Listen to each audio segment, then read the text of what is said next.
Il y a de cela quelques mois, j'ai vu passer sur les réseaux sociaux un animé qui faisait énormément parler de lui, et qui selon beaucoup de personnes était un véritable choc, et qui en plus, pour son tout premier épisode, durait ni plus ni moins que 1 heure. Et là je me suis dit, oula, quelle est cette diablerie? Et c'est donc comme ça que j'ai commencé avec ma compagne l'épisode 1 de l'adaptation en animé du manga Ochinoko.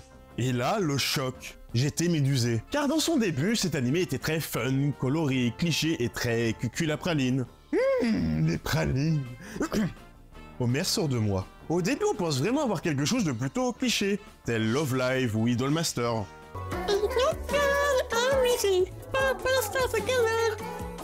Bah quoi? Car au début, l'histoire nous parle à la base du docteur Goro, qui est obstétricien. Bon, ok, c'est un autre mot pour gynécologue, mais je voulais utiliser un mot complexe pour le style. Scientifique, tout ça. Goro se trouve être extrêmement fan de la leaduse du groupe d'idol Bekamochi, du nom de Ai. Et un jour, elle se trouve justement être sa patiente, car elle est enceinte de 2 enfants. Malheureusement pour lui, il sera tué la nuit de l'accouchement de Ai par un de ses fans. Mais un événement très étrange va se passer. Il va se retrouver réincarné dans l'un des 2 enfants, sous le nom de Aquamarine. Ouah, ce nom, ça a pas dû être facile à porter à l'école, hein. Sa jumelle, qui quant à elle porte le nom de Ruby, sera elle aussi une réincarnation, qui se trouve être une des patientes de Goro, qui était également une fan de Ai. Décidément, tout le monde est au pied de cette Ai, quoi. Enfin, je sais pas, si vous voulez des pieds, allez sur OnlyFans.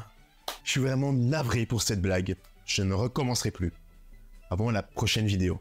Les 2 jumeaux verront donc via leur regard d'enfant l'évolution de la vie de Ai, dans les bons comme les mauvais moments, faisant évoluer de plus en plus sa carrière. Malheureusement, une chose affreuse va arriver, que je ne vous spoilerai pas par respect. Même si je me doute qu'en disant ça, vous vous doutez de ce qui va se passer.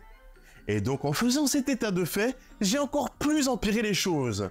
Merde. En tout cas, un événement traumatisant fera complètement valser l'esprit d'Aqua, faisant naître en lui une profonde envie de vengeance. Ce qu'il faut avec cette œuvre, c'est qu'à partir d'un moment clé, elle va décider de prendre un tournant tout autre, pour nous surprendre, là où on ne l'attendait pas. Ça passe vraiment d'un anime d'idol comique avec ses enfants hors du commun de par le principe de la réincarnation, à une œuvre qui critique ouvertement le showbiz et l'industrie des idoles et de la communication au Japon.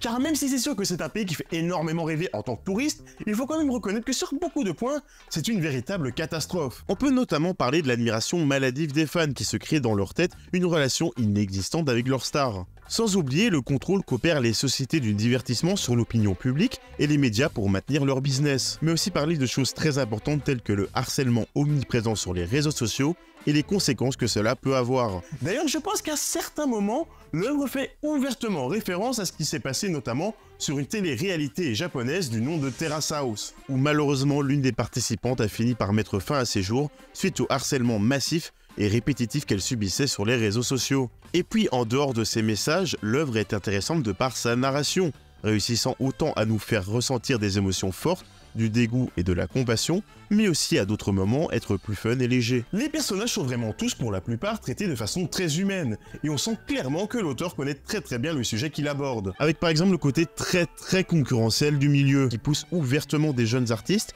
à être en compétition envers d'autres, pour réussir à se faire une place dans un secteur sans foi ni loi.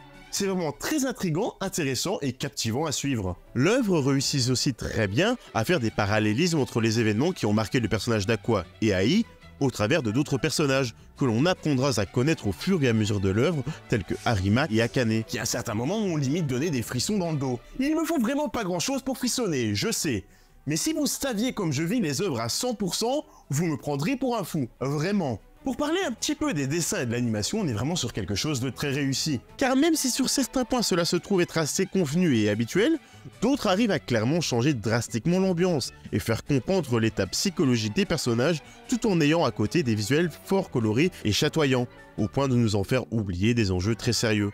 Puis en termes de rythme, ça arrive à être rythmé tout en ayant la décence de prendre le temps nécessaire pour des moments qui le demandent. Et si j'ai toujours pas réussi à vous convaincre de suivre cette œuvre, que ce soit en manga ou en animé, sachez que cette œuvre a été créée par ni plus ni moins que Aka Akazaka, qu'on connaît notamment pour son œuvre très populaire Kaguya-sama Love is War. Tensai Tashino Renai Zonetsen pour les pro-titres japonais.